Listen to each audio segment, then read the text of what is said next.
پاکستان کی تاریخ میں کچھ شخصیات ایسی ہیں جن کے بارے میں بات کرنا ہمیشہ دلچسپ بھی ہوتا ہے اور مشکل بھی۔ تو آج ہم ایک ایسی ہی شخصیت ذوالفقار علی بھٹو کی پیچیدہ کہانی اور ان کی میراث کو سمجھنے کی کوشش کریں گے۔ اور یہی تو بھٹو کی زندگی کا سب سے بڑا، سب سے مرکزی تضاد ہے۔ ایک ایسی کہانی جس میں بے پناہ کامیابیاں بھی ہیں اور ایک المناک زوال بھی۔ تو بھٹو کی کہانی شروع ہوتی ہے ایک بہت ہی مراد یافتہ پس منظر سے۔ وہ 1928 میں ایک با اثر جاگیردار گھرانے میں پیدا ہوئے اور یہ جیسے شروع سے ہی طے تھا کہ وہ ایک دن قیادت کریں گے۔ اور ان کی تعلیم دنیا کے بہترین یونیورسٹی سے تھی، برکلے سے، آکسفورڈ سے۔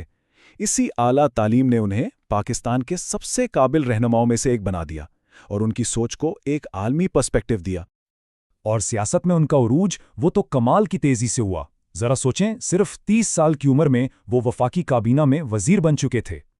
اقتدار میں آنے کے بعد خاص طور پر بطور وزیر خارجہ بھٹو نے یہ دکھایا کہ وہ پاکستان کو ایک روایتی راستے سے ہٹا کر ایک نئی آزاد راہ پر لے جانا چاہتے ہیں۔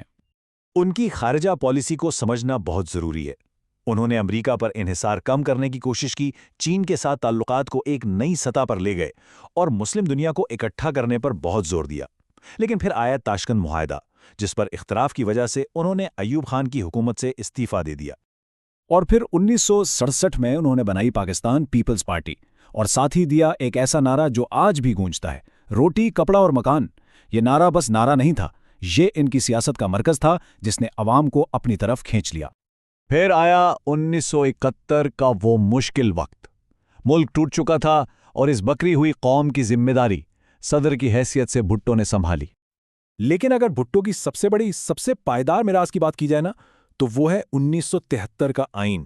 یہ ایک بہت بڑی کامیابی تھی، ایک ایسا آئین جو آج بھی ہمارے قانونی نظام کی بنیاد ہے اور جسے اس وقت کی تمام سیاسی جماعتوں نے مل کر منظور کیا تھا۔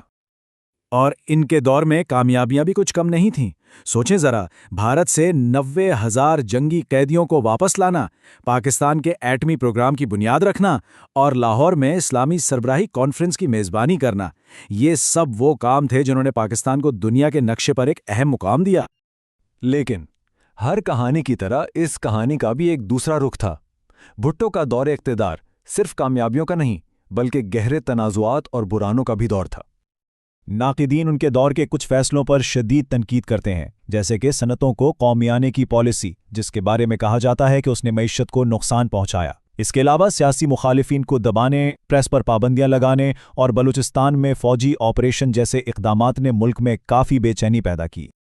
اور یہ جو مخالفت بڑھ رہی تھی، یہ 1970 کے عام انتخابات کے بعد ایک بہت بڑے بحران کی شکل اختیار کر گئیں۔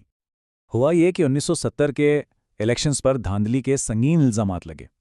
اس کے بعد پورے ملک میں احتجاج شروع ہو گیا، جس سے پورا سیاسی نظام جیسے جاموں کے رہ گیا، اور اسی نے فوجی مداخلت کے لیے راستہ بنایا۔ اور یہاں سے بھٹو کا زوال بہت تیزی سے ہوا۔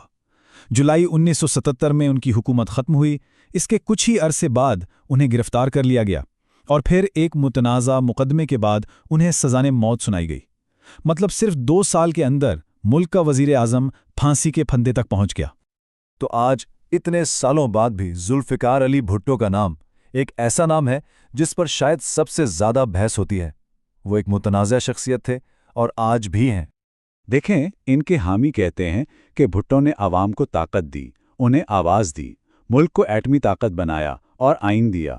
لیکن دوسری طرف ناقدین کا کہنا ہے کہ انہوں نے اداروں کو کمزور کیا، سیاسی مخالفین کو کچلا اور ان کے اقدامات کی وجہ سے ہی ملک میں مارشل لا لگا۔